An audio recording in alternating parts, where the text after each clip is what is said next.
our group project on school dropouts. So that's what it's on. Okay. And my thoughts are, one of our co-group, what do we call her? She's colleagues. She's a podcaster. So she'll just maybe take a sound bite to facilitate group discussion during the presentation. Does that make sense? Yeah. So could you just tell us who you are? Joe Sturgeon. I'm the principal of Centennial High School and was most recently also principal at William Roper Hall School. Okay.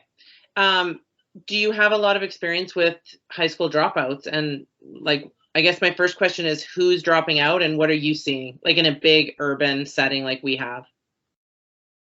Yeah, I've actually been passionate about this very topic for over 20 years now, since I started teaching in 1999 in high school.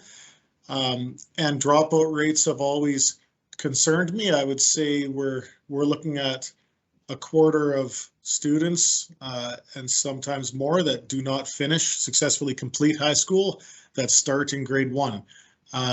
So yeah, it's something I'm concerned about. It's something I'm aware of. And did you ask me who is dropping out? Yeah, like how would you describe the student that are typically the ones dropping out? And that's an interesting question, because there's not necessarily a specific demographic per se of, I see that kid in grade 3 and I know that in 8 years they're going to drop out of high school. Having said that, it's a lack of engagement. So people who have students who have not been able to, and schools who have not been able to engage with one another successfully. So by that I mean the relationship piece, which is perhaps cliche, but the kids who develop strong connections to school, and when I'm speaking specifically to high school, that often means extracurricular connections or commitments that give them something to be passionate about if the classroom isn't that thing, and the relationships with staff that they know they can go and talk to someone, they feel supported, they feel valued, they feel part of a community, and therefore maybe will show up and attend. And I don't want to be too long-winded. Sorry, there's a random dog wandering around that I don't know has an owner outside. But attendance, of course, like the kids that feel less of a connection, who are less engaged, who we have failed to capture their imagination, they stay away. And when they stay away, they feel they get behind, and it becomes a snowball effect and a feeling of just being overwhelmed. And a lot of the work that I know the CBE has done in high school is to try to figure out ways to retain kids, to engage, to keep them, and also to go back and circle back and work with them, with students that did not successfully complete high school. So we have a whole process in place actually at our school where we're going down that road right now of identifying for our system who we need to do the callbacks for. So who the system's going to connect with to say, have you thought about X, Y, and Z to finish your high school? So Joe, that kind of goes to our next question. So when you have those kids who are at risk, what happens? Like, what does the school or the system do to support them? Well, any number of things. Of course, we try to make connections. We try to make the learning itself accessible, providing as many resources as we can, working with staff across the entire system to really examine what we think about teaching and learning and what student success actually means, to create greater flexibility in our learning without dismissing the importance of rigor and actually doing things to successfully complete high school. So I mean, there's the High School Success Initiative in the CBE was all, or is all, about just kind of updating our mindset as school communities on what it means to keep kids in school and get them to engage. And it's the truth, like time will tell how successful we are. COVID is an excuse for everything, of course, but all data is going to be skewed because of the pandemic. I'm not sure if you're aware of the unallocated credits that we were able to assign kids the last 2 years in high school. So principal could assign unallocated credits that students didn't officially earn because they couldn't, because it was in perhaps a CTS course where you have to be in school to show that skill to get that module, completed and a credit. So principals could assign credits. So we actually will have I suspect the data will show that we have a bit of a bump upwards in successful high school completion the last couple of years because of unallocated credits kind of gifting kids. And now that that's gone, we're going to now face potentially the reverse of that pendulum swing, where the learning gaps that have impacted kids the last 2 years will surface at all grade levels, but certainly in high school. And kids still need to meet the outcomes of the program of studies to pass and to successfully complete high school. So I'm concerned about what those learning gaps will do for kids' mental health. Will that intimidate them, frustrate them into receding and not attending and dropping out? Right. Okay. I don't want to keep you any too long, so I have one last question. Is there any programming or interventions that you either use or that you've seen that is actually working? Yeah, well, I'll talk kind of big picture first, like just system programs themselves. I mean, obviously, unique settings like Hull, there's kids that finish grade 12. They might not have a certificate of achievement or a diploma, but they can successfully complete grade 12, where without the incredible supports in the unique settings programs, there would be very little chance to do so. I think of programs like Discovering Choices, which provide incredible flexibility for kids who really struggle with typical school environments. I think of Alternative High School, where as an assistant principal at Centennial, year before I was at Hull, we had a number of very successful students, like unsuccessful students at Centennial, who found success at both Alti or Alternative High and Discovering Choices.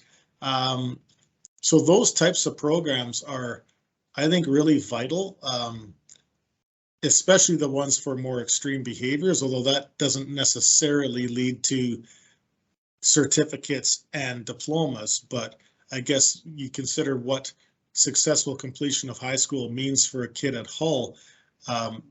It's a pretty amazing thing that they are able to stay in school for 12 years plus kindergarten or what have you.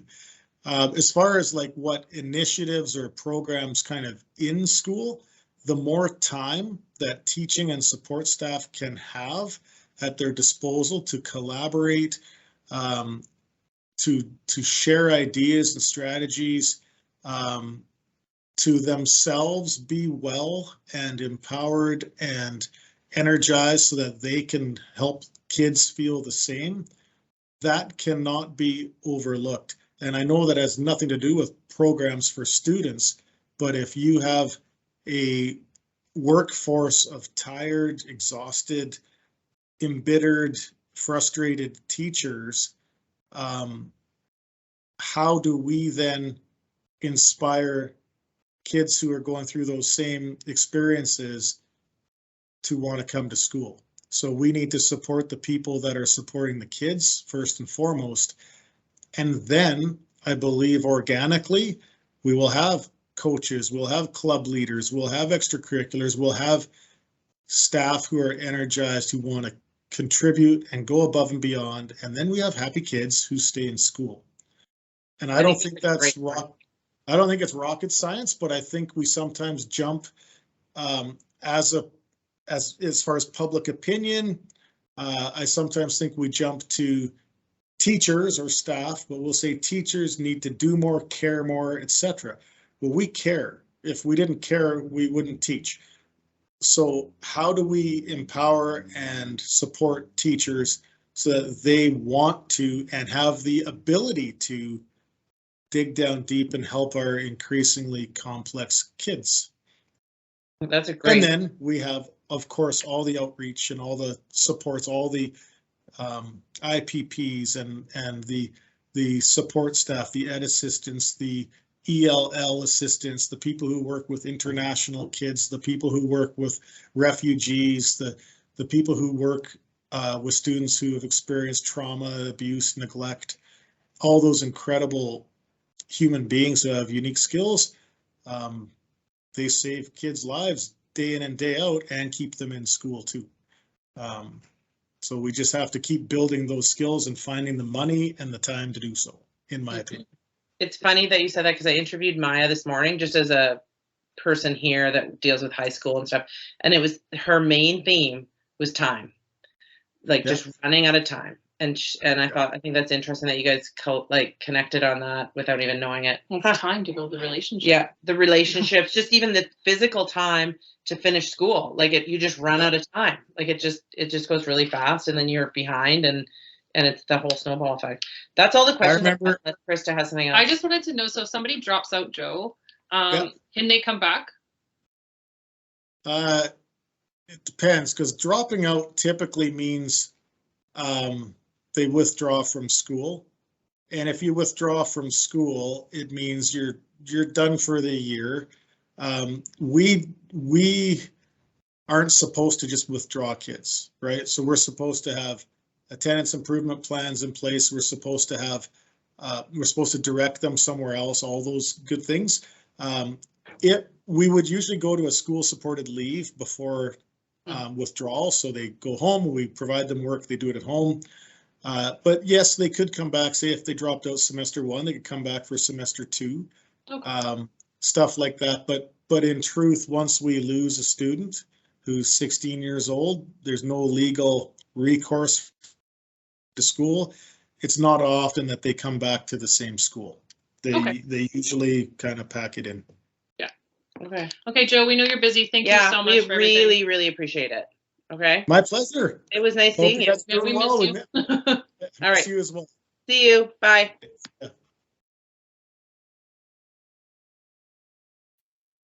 Hi, Maya. This is Maya. So I'll get Maya to tell us what her current role is in the school that we work in. So I'm a learning leader for the high school division. And I also, under that, because we have such a small school and student body, I also cover Indigenous education resource, math resource, off-campus coordinator, and work experience in our school. Yeah, could you just tell people a little bit about our school? Yeah, so our school is it's grade 1 to 12, and it's publicly funded, but we're in partnership with Hull Services. And what that means is that we have kind of an intentional setting for trauma-informed care for students who have kind of externalizing behaviors and mental health issues that don't really allow for them to be in a mainstream setting. We also have 5 satellite classrooms in mainstream schools, which is kind of our ultimate goal for a lot of our students, is to get there and then to transition out of there and out of our continuum. Okay, so my question was, how many students attend William Roper Hall and graduate, even out of the satellite schools? Attend school? Well, not attend, but I mean, we have how many kids in our program at one time? Do we know? Do you know? Oh, I don't know off the top of my head. It's about 10 per class, and I think we have around 150 students per year, including our satellites, and under 200. And that's grades 1 to 12. And then with our high school program, we have 2 satellite classrooms at Beaverbrook High School. And then we have 3 high school classrooms here. And then we also cover secure services and reflections and ILS. And so how many of those kids would we statistically see get a diploma? I think I've seen 1 diploma in my time here, but that's very rare. We have a few students who get K&E certificates, not every year though. most of the time our students are getting what's called a high school completion, certificate of completion, which is basically just that we're saying that they've finished with us. And usually we give that certificate to students who are more in the PLP kind of strain of things. And and then we have with our ILS, because that's an adult program, 18 to 24, we actually have a lot of students. That's where most of our graduates come from because they're coming back to upgrade or they're coming to And they can do that finish until they're 24 school. years old. I believe that's what the Okay. age is now. It might have changed, but those adults. So it's adult learners. That's when we're seeing more of our graduation rates every year. And so, yeah. And at Beaverbrook, we do have quite a few who get certificates of achievement. Okay. We work in basically a mental health facility, right? So what makes students with significant mental health issues different from many students in mainstream schools who face a barrier or barriers that keep them from finishing school? And I know Maya's worked outside of this program in Enviros and other programs, which you can refer to because you have more experience than I do with that demographic. Yeah. So, I mean, I started working with Enviros Base Camp, which is an addictions treatment center for youth. It's closed now, but students would come to us for 3 months and live there, and then they'd be doing school at the same time. And then after that, I subbed in the CB for a number of different places, but I worked at Discovery Choices a few times. Oh my God. Daniel, that was just me. I've done that so many times. Keep going. Yeah, so Discovery Choices, I worked there for a few months in a substitute teacher context. And then I came to William Roper Hall School, and I've taught in junior high for 3 years, and now I'm in high school. And so I'd say in terms of what makes it different for students who are struggling with some of the mental health challenges is that our school system is based off of things being done in a certain timeline, and time is kind of our greatest kind of equalizer. And so that's basically what it boils down to, is we don't have enough time to support mental health and achieve all of the outcomes that are required. And so I think that that's what a lot of teachers feel in mainstream classrooms. And then what that looks like in our setting and in Discovery Choices setting and Enviros is that students don't graduate on time, which is that they don't graduate in the traditional 3 years of high school. Yeah. And I think then do you see, just from what you see, not from that, the stats exactly, but do a lot of those kids drop out or just never come back? It depends. I think that students that we get, early intervention is always, I think, the best answer.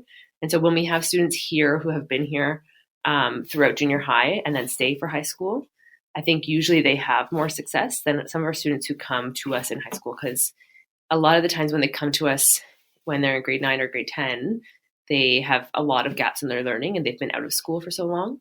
And so once they kind of see that they're already behind, a lot of them kind of see that that's not worth it. It's too late. It's too late, and it's kind of, they'll just kind of give up. And so that can happen. And then I think also just, it has a lot to do with who's at home and who's supporting them. So what kind of like positive adult figures they have in their life.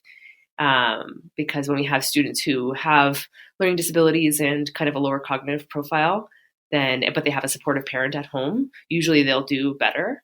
And they'll come to school and they might be closer to graduating when they leave with us, rather than students who kind of live in care.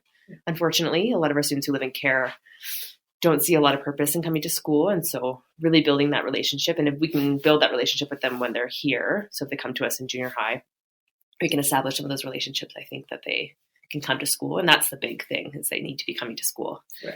Because if you miss one day, even in mainstream, if you miss 1 or 2 days, and you're so far behind that if you have learning disabilities or you have mental health challenges, to get caught up is going to take you twice as long or 3 times as long. And so that's going to kind of run into some trouble. My next question is have you seen any interventions or programming that you think really benefit high school kids that are on the verge of dropping out? Or Yes. And not necessarily high school, because I think that a lot of it starts in junior high and they're kind of intertwined, where we want to focus on high school, but junior high kind of sets the stage for high school. And so I went to one session for Ernest Morrow Junior High, and they have what's called a resiliency room. I think it's a junior high. Maybe it's a high school. I can't remember. Anyways, they have what they call a resiliency room. And so any student who is at the verge of dropping out or they're noticing has attendance issues, they cut a bunch of their classes and they assign them to this resiliency room. So they just kind of need to show up, and then they do a lot of intentional kind of resource type stuff with them to get them kind of building relationships, feeling safe in the school, coming to school, that kind of thing. Okay. But again, that still is going to, because of the timelines that we set up in high school and because it's so crammed, a lot of the students aren't going to graduate on time, which is kind of, yeah, I don't know how I feel about it, but a lot of students just like, yeah, they don't see the point of it. Yeah, it takes longer, and they, so I think if you can set that stage earlier, like that's usually what I would do with students here, is I'd meet with them in grade 10, go over like how many credits they have, things like that, and what their schedule is going to look like, and then talk to them about the reality of it might take them an extra 1 or 2 years, right, and what the pathways are for that. Because I think as much as we can get them comfortable talking about that, and acknowledging that as like a possible way to finish high school, the better, because there's a lot of stigma, I think, associated with, especially in the mainstream high school programs, right, with finishing in the designated 3 years, where I don't think that's realistic for a lot of students. right. I think that's true. That's my computer keeps beeping. Okay, last question. So we ascribe to trauma-informed care in our building because that's what we do. Mm-hmm. But how do you see that how that would work anywhere, like in mainstream school, how it works here and what we do? I think I know the answer, but I'm just wondering what you're going to say. Yeah, I mean, obviously, I think it's necessary, and I think it's necessary for everybody. But again, what that looks like is time, right? And so to ascribe to a trauma-informed care or a trauma-informed lens, you need to take the time to actually have conversations with students and to be listening and to be paying attention and to be taking breaks and doing all those things, right? And in mainstream schools, that doesn't necessarily happen all the time. And I think with teachers, there's trauma-informed care for students, but for teachers, there isn't really. And so they talk a lot about like self-care for teachers, but then they just continue to pile things on to teachers' plates. And so that's where I think there's a lot of disconnect, is that they don't provide a system for trauma-informed care to actually be effective. Right. So in the larger like school system, because things are so kind of crammed and time crunched, it doesn't allow for us to be truly trauma-informed. And create those relationships, Yeah. which is what keeps kids in school. Yeah, unless you're very in tune and very creative and you're able to kind of multitask and do a lot of that cross-curricular stuff. I think that's the answer for a lot of these students, is trying to capture their learning in more succinct ways. And so that you're like, for example, like doing social studies and English together, because a lot of the outcomes are the same, and trying to look at those ways to like get creative with how we're going to manage our time with these students, because that's really what it boils down to. They leave us at the end of the day and we don't have any impact while they're at home. Right. So. Okay, that was perfect. Thank you. Yeah. You're done. That's it. Yep.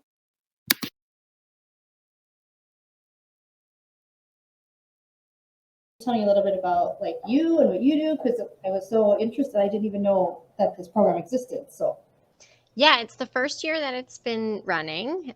So we kind of started dreaming it up last year, and then this year is when we kind of first started. So we spent most of the first half of the school year really just kind of prepping things, and then the first time we sort of dove into doing some work in Top Up was in the second semester. And the idea is that students who have taken a course before and not found success for whatever reason, if they just didn't reach their goals and they're looking to take the course again, we figured we would take them into our class instead, and that way they don't have to do the whole thing over again, but we can really kind of tailor it to meet the needs, so that if there's certain areas that they need some extra help in, they can get that, and certain areas if they don't need any help in, they don't need to spend time going over it again. Right. And then so they're able to earn a credit in that course by just completing like certain modules. Is that how that works? Yeah, we've broken the course up into the outcomes of the course. So we look at the curriculum and we kind of broke it up into the general outcomes. And based on how the student did the last time they took the course, we kind of did our best guess from their previous interim report to try and fill in what their mark would be for that general outcome. And then with conversation with students, we decide which general outcomes they want to reattempt. Any ones that they don't want to reattempt, we just keep their mark the same from the first time they took the course, and we just kind of re-report that mark. And then anything that they want to change, their slate gets wiped clean on that, and then they start fresh on that general outcome and work towards getting a new mark. And the process we go through in that is like teaching for mastery. So we really give students opportunities to try things more than once. So it's not like they take an exam and then that's their only shot at it. They get a lot of choice in what they do. And if they do something and err, they get the opportunity to try it again. Right. No, that's really cool. And so how many students are you currently serving? So we had about 50 enroll in the science classes that I teach, but we've had a significant amount actually withdraw from the courses. So right now, let me pull up my account here. So right now I've got 23 in Chem 30, and we've got about 12 in Science 10 and 3 in Science 20. So we still have quite a few in there, but not as much as had originally signed up. So we did see quite a big withdrawal wave. The feedback on that seems to be that students were just really wanting to take the course to get higher marks for university entrance, and then got accepted anyway and didn't need to increase their marks anymore. So at that point, they were like, I don't really need to do this anymore. Mm. And so we've seen a lot of change in numbers from at the 30 level, I think, for that reason.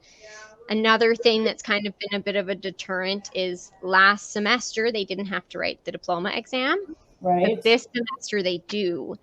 And so even though students are only doing certain parts of the course with us over again, they still have to take the diploma exam that covers the whole thing. So that's a bit of a barrier. Yeah. So for a lot of them, that process just felt too stressful. And so they decided to not take it again. Okay. And do you see students from a population where they might be like re-entering school from not attending or are at risk of dropping out? I think given the course that I teach, being Chem 30, not so much.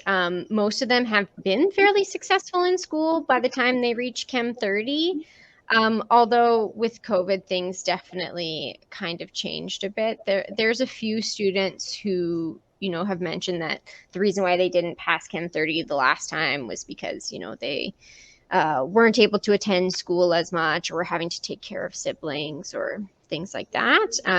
But it's definitely more at our Science 10 level that we see those students who are what I would say maybe a bit more risk of dropping out or not traditionally finding success in school.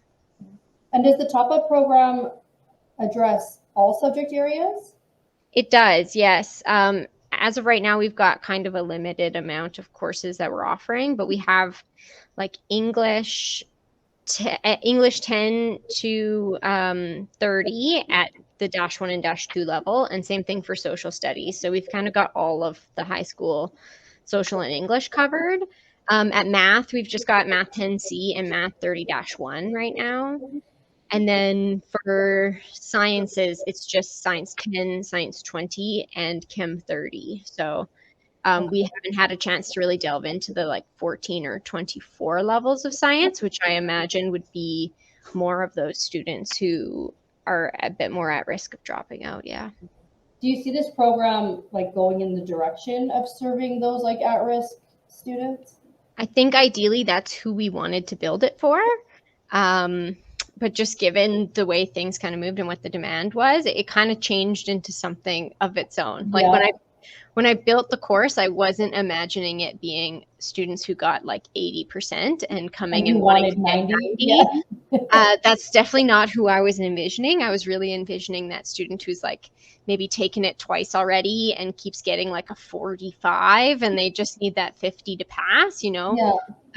So that's who we really kind of tried to build it for. I think in general, if we get the opportunity to make changes to it and run it again in the future, I think at least for myself, that would be where I would want to lean a bit more is like, how do we serve those students who are falling through the cracks? Do you think there was like maybe lack of, like, I guess for lack of a better word, advertising to those students? Because if it is a voluntary program, then, you know, those kind of like at-risk kids are probably already, especially if like mental health is a concern, they're probably already thinking like, whatever, what's the point? It's like, how do you draw those kids in? Yeah, and that's why I think maybe the 14-24 level would have been, I'd be interested to see the type of student we would get for those levels, because you need a 20 level science to graduate. So often if students are just like struggling their way through, they'll go for the 14-24 route.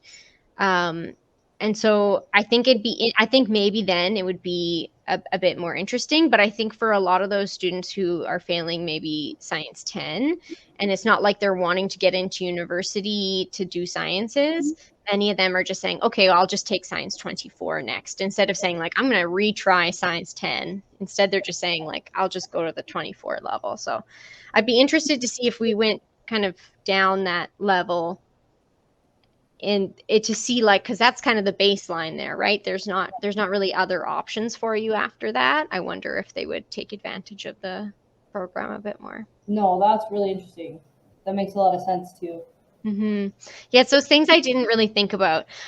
When I was originally thinking about the program, I was thinking a lot about, I have a twin sister, and when we were in high school, she took bio 23 times because she really just needed it to graduate. And she thought like, oh, instead of doing Science 24 or Science 20, I'll just take bio again, because I like already know a bit of it. Yeah. And she ended up having to go through the process 3 times before she kind of reached a level of understanding that allowed her to pass. And I was just thinking like, it would have been so nice for her if she could have just like done the areas that didn't work for her.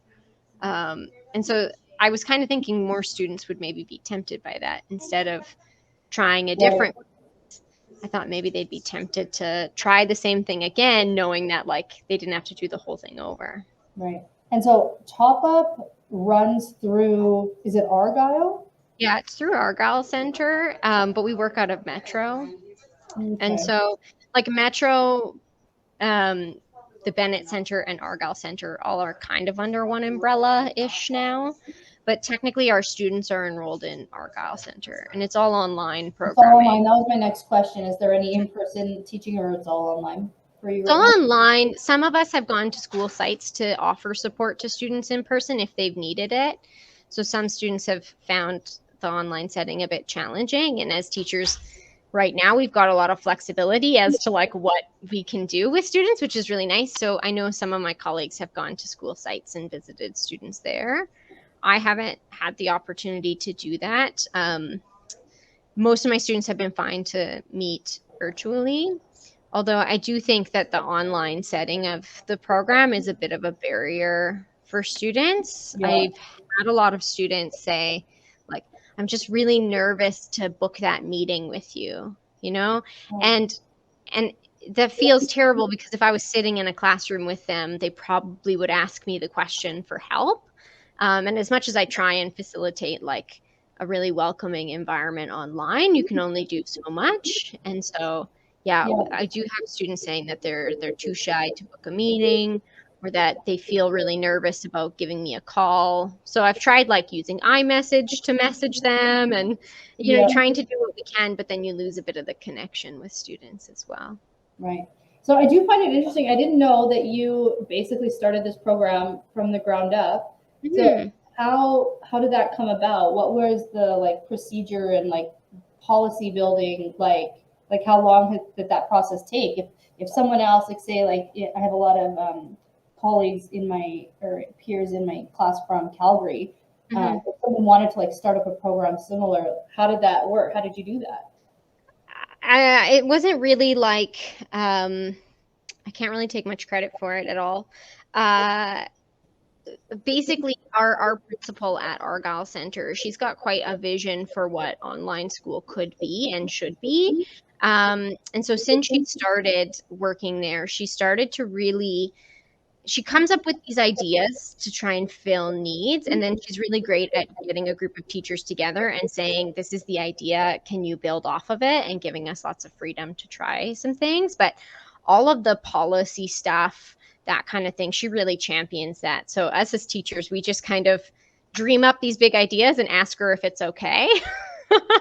So what you're saying is supportive administration matters? Yeah, quite Good. pretty great. Yeah, so she's really a champion for trying new things. This is the second pilot program I've done with Argyle Center. Before this, I did one at the junior high level, actually, that might actually be a bit more in your interest area. Can I Right. tell you a little bit about it? Yeah, sure. So it was called Connections. We ran out of 4 junior highs in the north side of the city, and the idea was to help combat student absences. So there were students who their relationship with school was severed and they weren't coming to school at all. Yep. And so my job was to go into their school, and I tried to make contact with the students in whatever way I could. Like, quite literally, I would like see their friend at the bus stop and be like, "Hey, you know this guy, right? Tell Yeah. him I'm looking for him." Like, it was, and then I would meet with them and their families, sometimes off school site if that was most comfortable for them, or I would welcome them into the school, try and make it as friendly as possible. And I gave them the opportunity to not go to school every day and do a hybrid online in-person thing with me. So I would be in a school classroom with them about 3 times a week, where they would come and they would get help from me. And then the idea was, when they were at home, they were supposed to do some online learning. Most of them didn't work unless they were with me, but students were coming to school 3 times a week, when before they weren't coming at all. And it was like a fairly big success. Students were really turning things around. And these were students who were really struggling with like mental health problems. These were students that were really struggling with problems at home with their families and relationships, or having lots of responsibility, like, you know, being in junior high and needing to work a job or needing to take care of siblings. Some students were engaged in drugs, alcohol, sex work, those kinds of things. And so, yeah, it was like a pretty, they were in difficult circumstances. And so the fact that we were able to get them to be able to spend some of their precious time and energy at school was really great. And so I did that for about like a 3/4 of a school year, and it was quite good. And now it's in its second iteration. They're calling it Reach Out, and there are 2 teachers that are doing it right now. So it's still running. It's still running, yes. So it skipped a year. They didn't do it last year because of COVID, but it's running now. And so I kind of act as like a, I don't know, the 2 teachers who are working it right now, they come to me every once in a while just to kind of ask how I did it the first time, but they've kind of taken it and transformed it into their own thing as well. So if you wanted, I could try and ask if they would want to connect with you, because the work they're doing now might be like a little bit more related than kind of what I'm working in right now. And yeah, it's at the junior high level. It's pretty valuable. We talk all the time about how we wish there was some kind of transition or the similar support once they get to high school, because most of my students, once they got to high school, then they kind of dropped out anyway. Yeah, so I was going to ask you, how important do you think that connection piece is in like getting kids to school? Mm-hmm. Like, how did you get like kids who weren't attending to show up 3 days a week to see you? Oh yeah, it was entirely about a relationship. Basically, I tried my best to get them to like me, and then by proxy, I was someone who was at school, and maybe I could get them to come to this place they didn't like, even if they just liked me, and then eventually try and repair that relationship at school. So it was a really slow build. At first, I would meet them, you know, outside of school. We wouldn't focus on anything academic. We would mostly focus on getting to know each other. We'd play games. We'd chat with each other a lot. And then I would just kind of present them the opportunity to do it. And the work that we gave them was fairly modified. It was on the essential learning outcomes. They didn't have a lot of work to do. They had a tiny assignment in each subject every week to do. And that was generally enough for them to be able to get, you know, most of the essential learning outcomes done throughout the year. And I just built really close connections with their families and focused a ton on celebrating successes. So just lots of praise and admiration for the work that they were putting in, and you know, a lot of forgiveness and understanding of the circumstances that they were going through. And then eventually, once I got them comfortable coming to school and seeing me, we started to try and branch out. So I would try and say, like, you're interested in this thing, can we go visit this club together? And I would go with them and try and help them get connected to other students or teachers. I would try and get them to go to phys ed class or option classes still, to try and engage with some of those teachers. And I formed good relationships with other teachers and counselors in the school too, to try and get them a little bit more connected with those other teachers. We would do some like joint class activities together to try and get them to really become part back of the school community again, instead of just being a group that meets in the office and doesn't see the rest of the school, which was scary for a lot of the students who were struggling with anxiety, or especially social anxiety. So we kind of had to ease into it a little bit, but we would go work out at the gym at least or something, and kind of yeah. So it was lots of breaks, lots of fun stuff. Like we would stop and play foosball, and then we would like get back to work. It was just, we tried to foster like a really fun, chill environment for students to come to. Very cool. No, that's cool. I didn't even know that existed too. So that's awesome. That's Edmonton Public also? Yeah, with Argyle Center. With Argyle Center. Very cool. Okay, awesome. Well, I don't want to take up too much more of your time, but that is so helpful and interesting. And I hope that our class will be able to get a lot out of that and understand that, these programs exist, and, let's start more of them. Yeah, exactly. Because I'm sure your caseload was like probably pretty big, and there were probably so many kids that you could have helped, but then weren't able to. Yeah, it was hard. We had to kind of be selective with how many students I could give quality support to, but also the need was so large. Which is why it's great now. Like now there's 2 teachers, and they're out of, I think, like 8 schools now instead of just 4 across the city. And they were looking to expand it even more. So yeah, if you want to get in touch with those teachers, just send me an email and I can try. Sure, yeah, I'll be in touch. Yeah. No, that sounds great. Awesome. But no, go enjoy the rest of your lunch hour. Thanks so much. I appreciate connecting with you. And it was awesome. I think, the work that you do sounds really great, and your classroom and all the pictures behind you look so fun. So I was going to stop recording.